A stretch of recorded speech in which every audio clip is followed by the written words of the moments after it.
This video will show you how to create a factory, how to work in the factory page, and manage reporting periods. Adding detailed factory data to your product record will significantly improve the accuracy of your LCA calculations.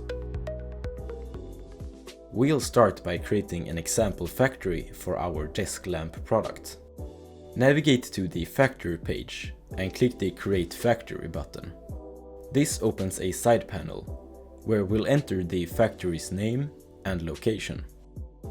We'll use the name Desk Lamp Example Factory and enter a random location on the globe for this example. Then click Create. This takes us to the factory page, where we can see and edit all our factory data. Let's start by looking at the About section.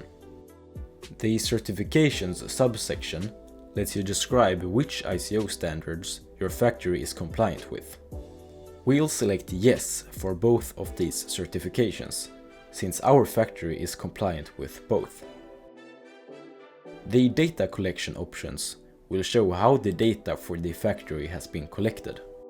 We'll choose Manually Collected, since we've manually gotten a hold of this data from the desk lamp factory.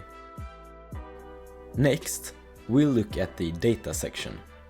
The Production field describes how much the factory produces during a set time range.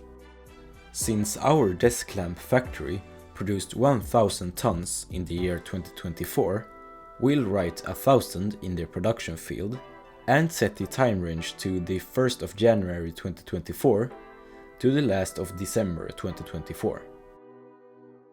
Next, let's take a look at the Inputs subsection. It allows us to specify how much material that was used in production. To add materials, click the Add Inputs button. This opens a side panel where we can search for our desired materials. For our factory, we'll add electricity from France and deionized water.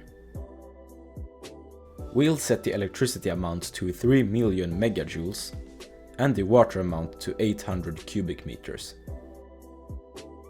Similarly, the Outputs subsection tracks waste. Let's click Add Waste to add our waste data.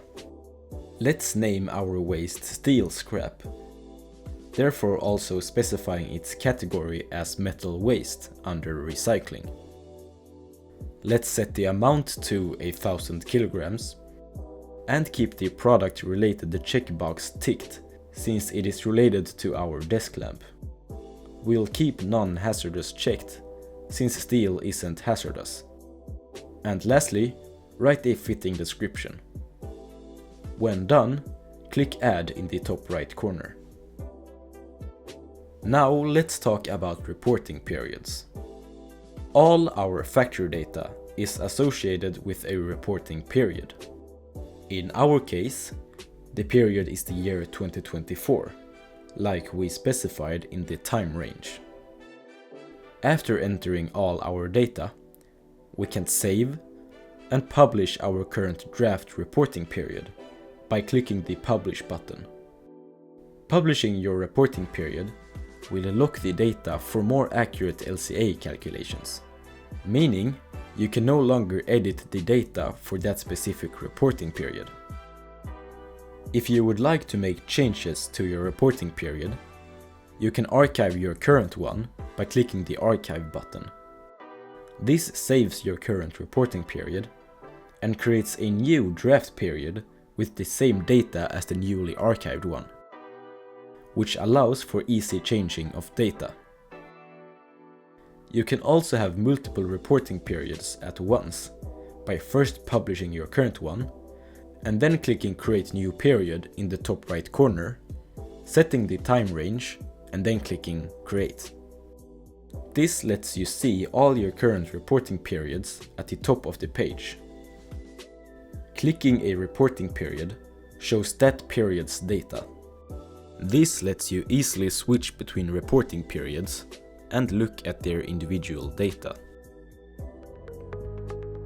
In this video, we showed you how to create a factory, how to work in the factory page, and manage reporting periods. If any problems occur, we have a helpful AI assistant, comprehensive documentation, and online customer support to guide you. Thank you for watching.